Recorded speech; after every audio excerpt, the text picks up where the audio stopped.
Que fais-tu, Lucie? Je vais guider.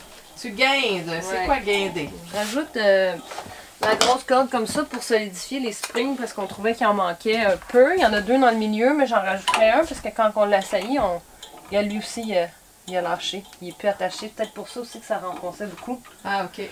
Fait que je vais attacher tout ça sur les côtés ici aussi. Quoique ça me semble bon. Il y a des plus gros et des plus petits, hein? Ouais, eux sont plus gros que ceux-là. Ils sont plus courts aussi. Mais lui, c'est ça, j'ai essayé des... Je vais les tailler plus, puis on va mettre un tissu aussi. Des fois, ça l'aide à empêcher que ça renfonce trop. Ok. Mais sinon, les springs sont bons. Fait que c'est vraiment lui le trouble. Troublemaker. Alors, je commence tout le temps avec ma loupe. C'est en français, loupe. La boucle. Je me taque 2-3 coups. On peut mettre des clous aussi, ça va bien avec les clous. Je fais tout le temps un repli. Pour pas que ça cède. Ensuite, à partir d'ici, on vient faire des filigranes. Pas le choix. Je vais côté là-bas.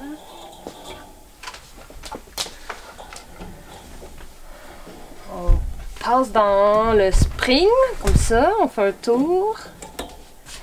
Puis on vient le solidifier comme ça.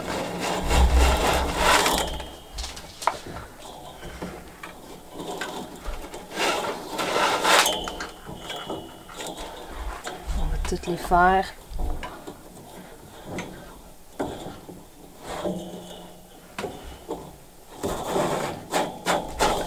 Un à un.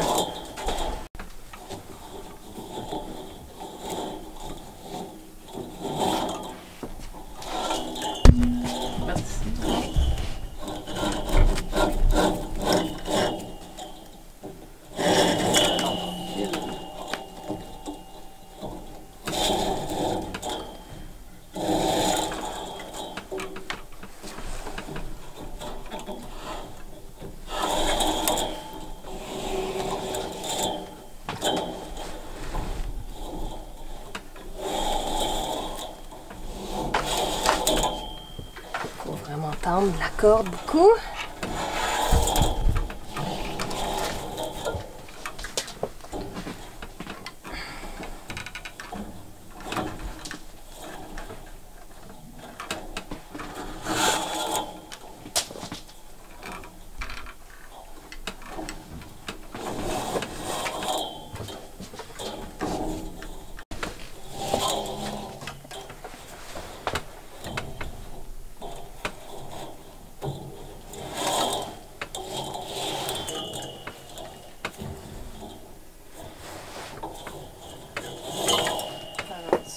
Par en dessous, ouais, par-dessus la corde, puis par en dessous du no side. Par-dessus, on revient, on reprend la corde, puis on repasse par en dessous. Ouais, puis là, tu vois, lui, il se rattache.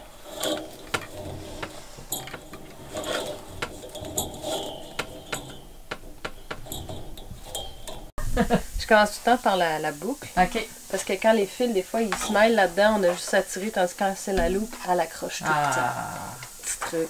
Petite affaire qui fait toute la différence. Effectivement. Un peu là.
sur le côté, c'est plus pour les mettre égales. Ben, les tenir, là, pour pas Ok. qu'ils crochent. Puis, c'est ça, il y a... Ben, quand même bien fait, la courbe. Elle suit, mais ils vont se placer. C'est tous les meubles qui ont le système de ressort comme ça? Des fois, c'est fait autrement. Beaucoup. OK. Sinon, il y a aussi de la sangle, anciennement plus. On voit moins ça aujourd'hui. Des sangles élastiques, ça, on voit ça. Puis c'est comme... C'est une horreur, là, à mon avis. Ça se détruit, l'élastique, avec le temps? Ouais, puis ils bennent, là, c'est Ah, quand ouais. c'est pas un élastique de qualité en plus, là, fait que des fois, c'est rentré comme... Ils font plus leur job, là. OK. Sinon, il y a le Skytech, il me semble que c'est ça le nom. C'est comme une grande toile élastique, comme un méga gros élastique, là, qu'on punch tout autour. Ça, c'est parfait. Il y en a carrément des renvoirs qui vont mettre des plywood dans le fond, tout simplement. OK. Ouais. Je suis pas contre, mais j'essaie d'y aller le plus rembourrage style là, que mettre des plywood, mais c'est sûr que ça s'affaisse pas, mais il y en a qui trouvent qu'il n'y a pas le côté bande ici. Là, Ouais, OK. c'est toute une question de design, puis d'opinion, puis de confort. Là. OK.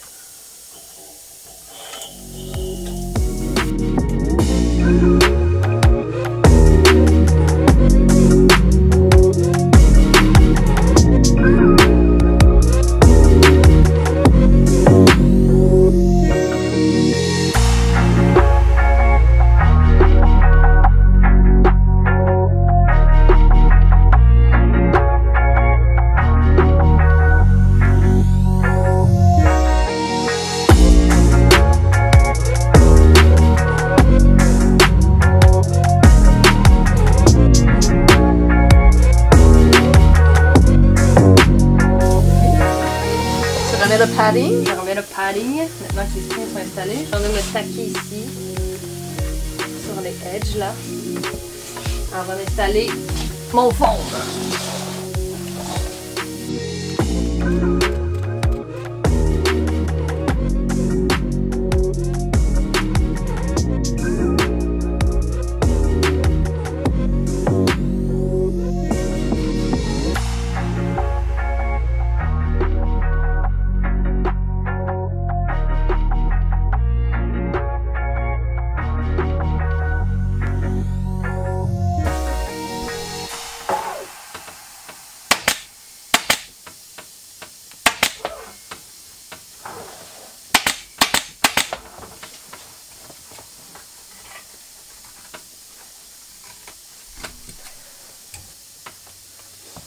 Je vais couper un peu ce qui dépasse ici.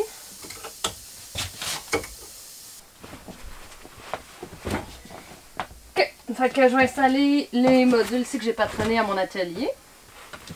Puis après, on va venir passer l'exacto pour le couper droit. Puis on va venir rajouter une bande. Puis ici aussi, il faut en rajouter pour venir combler l'ampleur ici qu'il y a pour pas que ça soit trop mou ou qu'on soit direct sur le bois.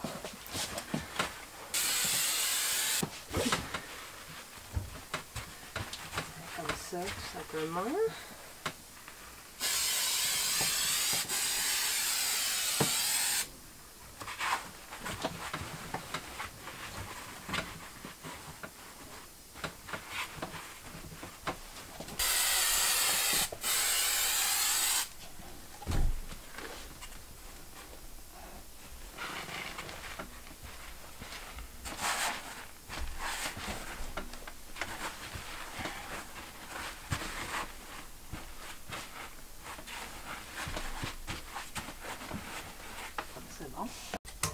Je coupe l'excédent de feutre, là, de padding ici.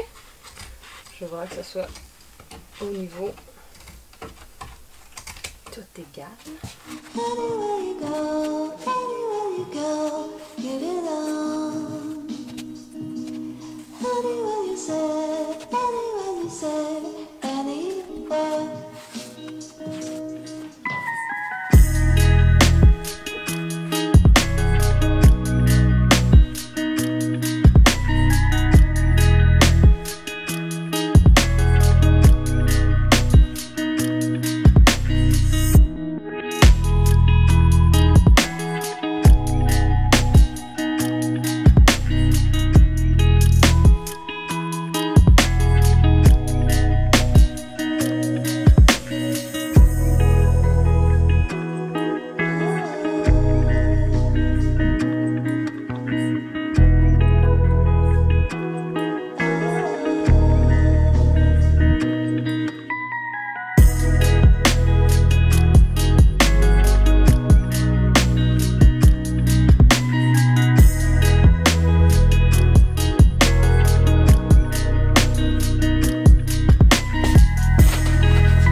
Wow! Quand je vais revenir, je vais apporter mon couteau à pain. Ok. Venir comme le... Électrique, là? Ouais, c'est ce qui marche super bien. Ok. Avec un couteau à pain. Un sous-sol d'église à 3 $. Ça fait mon outil que j'aime. Ok, ça c'est bon. Ok, tu le trouves-tu beau ton sofa? Ouais, je le laisserai de même, ouais. Un look très déconstruit.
Donc, je suis venue essayer mon tissu Pour faire ton patron. pour faire mon patron. Puis là, je suis venue comme tracer où ça commence à plisser. Juste avant qu'ici que ça commence à plisser, vu que c'est rond puis qu'on perd le pattern droit. Là, je suis venue faire ma courbe ici. Là, je vais venir la joindre avec l'autre ici que j'installe. J'ai des épingles aussi que je pourrais mettre pour le tenir en place, mais c'est ça qui me stresse, moi. Fait que je vais venir comme tracer. C'est pas le meilleur tissu pour, mais j'aime mieux récupérer que d'acheter du canevas pour faire ça. Ouais. Parce qu'il y en a qui frippent pas, puis qui ont pas de motif, donc ils sont vraiment comme plats, puis ça va bien pour écrire, puis ça se plie comme du papier presque, mais c'est un tissu, ça se travaille super bien, mais moi j'aime mieux récupérer. Alors je m'arrange avec les moyens du bord, puis ça marche. Tu prends le tissu, par exemple, quand tu défais un meuble, ou quelque chose comme ça. Ouais, c'est ça, ou des ventes de garage, là, les gens qui vendent des tissus, moi j'achète ça. Sol d'église aussi, des fois ils ont des gros rouleaux. Ils sont comme trop vieux pour travailler. Les tissus sont rendus fatigués, mais pour faire des trucs comme ça, il n'y a pas de problème.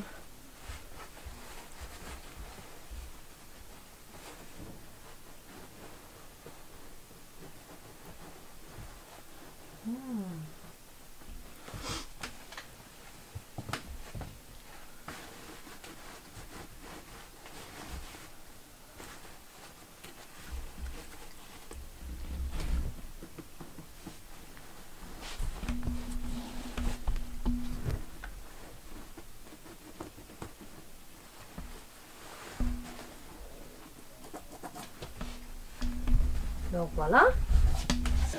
Fait que le grand morceau, on fait un grand morceau pour tout le divan en l'avant. Donc ça va comprendre les bras, ça va tourner ici. Puis à partir d'ici, à peu près, on va commencer le patchwork. Ouais. Ou genre ici. C'est ça, excusez. Ouais, un long morceau pour là. Puis après, on va installer les deux bras extérieurs. Puis le panneau en arrière au complet. Fait que ça va être 4 morceaux. Pour le dossier puis l'arrière. Puis l'assise. J'ai déjà le patron à l'atelier. Donc je vais patronner ça. Je vais mettre un piping. Puis il va faire, on va devoir faire la, je sais pas comment appeler, la bavette ou le coup de pied là. À l'avant. Ouais. Fait qu'il va avoir la ceinture du coussin. On va venir se taquer ici. On va remettre un piping, puis on va redescendre, puis on va remettre un piping en bas. Pour faire une belle finition, tout. Tout en rondeur. Tout en rondeur. Ouais.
Bon, c'est ton œuvre d'art. Quand même. Et ça marche? Ouais. T'en fous? Ouais, Il vraiment. était carré. Vraiment. Ah ouais. Cool. Comme ça. Plump, là, tu sais. OK. Donc, explique-nous l'histoire du divan. Ouais, ben en fait, on s'était inspiré de ce cadre-là Oui. pour faire le patchwork. Ça devait être comme ce tissu-là en général. Ouais, c'est ça, on devait faire du patchwork puis de s'en aller de toutes les couleurs de ce cadre-là intégré dans le patchwork.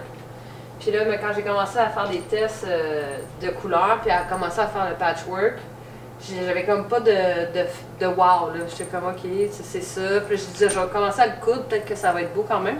Puis quand j'ai commencé à le coudre, j'étais vraiment pas convaincue. Fait que là, j'ai envoyé des photos à Sandra, puis j'ai fait que j'ai pas de coup de cœur. Elle était là.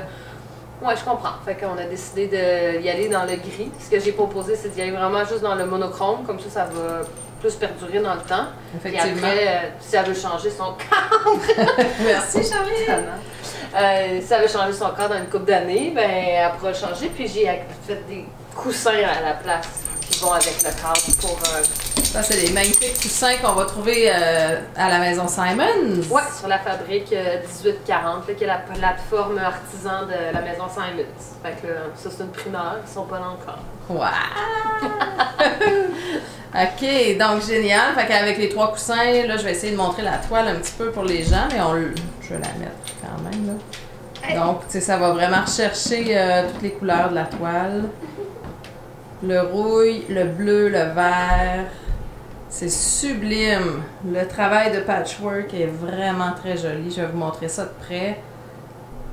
Ça, c'est le divan des années 70 qui a été transformé, là, puis ça va faire notre bonheur pendant vraiment plusieurs années. Puis effectivement, en ayant le patchwork monochrome, ça va nous aider à l'agencer dans n'importe quel décor là, par la suite.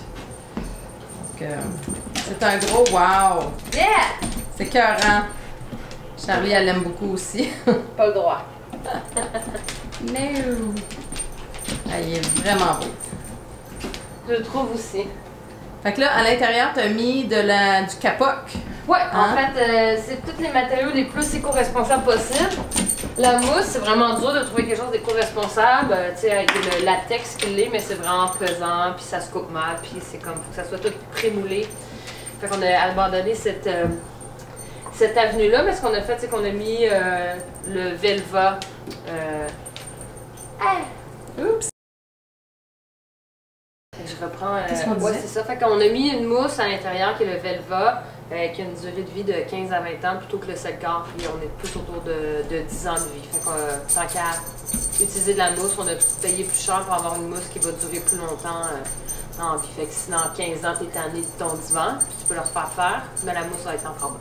Ah oui, Ouais. ok.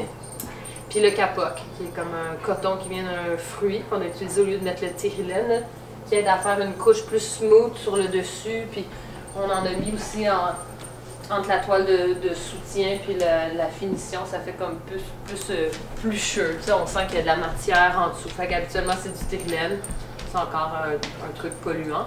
Tandis que ça, c'est une matière vraiment 100% naturelle, biodégradable, puis qui ne prend pas en feu non plus. Fait que c'est souvent ça aussi, les trucs, c'est polluant parce qu'il y a beaucoup de fire retardant, retardateur de feu qu'on met dans les mousses. Ouais. Puis ça, ben, c'est naturellement comme ça. Fait que c'est une belle matière à travailler. Génial. Puis le patchwork, est-ce que c'est des tissus c'est des retailles que tu récupères un petit peu partout sur des projets? Oui, tout le temps, c'est tout le temps nos retailles de tissus des autres projets. On est chanceux, on a plein de clients qui ont du goût. Fait qu'on a des beaux tissus avec lesquels travailler. Fait que oui, c'est tout le temps nos retailles. C'est bien rare que j'achète pour faire du patchwork. C'est un peu contre les valeurs du patchwork. À l'occasion, ça va arriver là, quand il manque vraiment un punch ou une couleur qu'on va ajouter, quelque chose qu'on va aller chercher. On va acheter du tissu pour faire du patchwork, mais en théorie, le patchwork, c'est pas supposé de récupérer. Ouais, effectivement. Ouais. Génial. Puis là, dans le fond, les gens peuvent aller voir sur ta page Facebook de moma.studio. Ouais. Ils peuvent trouver dans le fond tes produits. Ils peuvent avoir aussi les informations pour les cours que tu donnes parce que dans le fond, tu donnes des cours, on l'avait dit précédemment, là, Ouais. mais c'est vraiment génial. Les gens apportent un projet, puis ils peuvent repartir avec, c'est presque terminé. Donc, ces projets-là, ils peuvent les trouver sur ton site Internet. Oui, il y a toute la marche à suivre, puis les infos pour la journée. Puis là, on a commencé une infolettre aussi, parce qu'on va modifier un peu les ateliers. En fait, on va offrir des alternatives. Si tu veux juste faire comme tes assises de chaise, mais ça va être une avant-midi. Tu n'es pas obligé de trouver une bergère à venir refaire. Fait qu'on on va offrir comme des trucs différents là, d'un mois à l'autre. Puis il va toujours rester les ateliers Amenez votre projet. OK, génial. Ouais. Fait que c'est faisable avec ton aide, hein? Je pense que, tu sais, c'est un projet que j'ai vu en voyant toutes les étapes, vous les avez vues vous aussi, là, dans le fond, dans les vidéos. De se lancer dans un gros fauteuil comme ça, là, on a besoin de support la première fois. Mais en allant à tes cours, à tes formations, peut-être qu'on peut commencer à prendre un peu d'expertise. Ouais, absolument. On commence par un plus petit projet, on en fait 2-3, puis à un moment donné, on finit par... C'est comme une gymnastique de cerveau, on finit par comprendre les aléas du rembourrage. Mais quoi qu'il n'y ait jamais un sofa fait pareil, fait que souvent, il y a toujours un petit côté puzzle qu'on rencontre dans chaque projet. Mais oui, avec le temps, c'est quelque chose qui peut devenir possible de le faire à la maison ou de carrément venir le faire à l'atelier, mais ça va peut-être vous prendre 4, 5, 6, 7 ateliers. Ouais, c'est ça. Ouais. Mais il est sublime, Lucie. Merci vraiment beaucoup. Merci à toi Il va de ta durer. confiance et la patience. Ça a été long avec la pandémie, entre-temps et tout. Oui. Là. Puis t'as plein de projets, là. Je veux dire, t'as un agenda bien garni quand même. Effectivement, ouais, l'agenda de Fait que, premier ministre. Mais il est là. Passé des années 70 à un super divan incroyable. Ouais, c'est ça. artistique. Il va être intemporel, fait qu'il va durer des Ouais. années. Ouais. C'est ça le truc, c'est de faire un sofa qui appartient à aucune époque. De cette façon-là, il perdure dans le temps, là, tu sais. Exactement. Il est personnalisé, il est unique, là. Ouais, C'est toi en qui l'as plus. fait, donc ça peut pas passer de mode, là. Non, exactement. Effectivement. C'est un succès. Merci. Merci. Donc, tout le monde, je vous invite à aller sur son site internet de Moma Studio, sur sa page Facebook. Vous allez tout trouver. Il y a il y a des coussins qui sont là, mais il y a plein de choses qui s'en viennent aussi. Ouais. Produit en développement, d'un ouais. petit pouf, toujours fait à partir de trucs récupérés / recyclés. On a un ottoman aussi qui s'en vient, probablement une couverture, une couple de produits en développement qui s'en vient. C'est à suivre. Oui, donc merci beaucoup! Merci! Bye!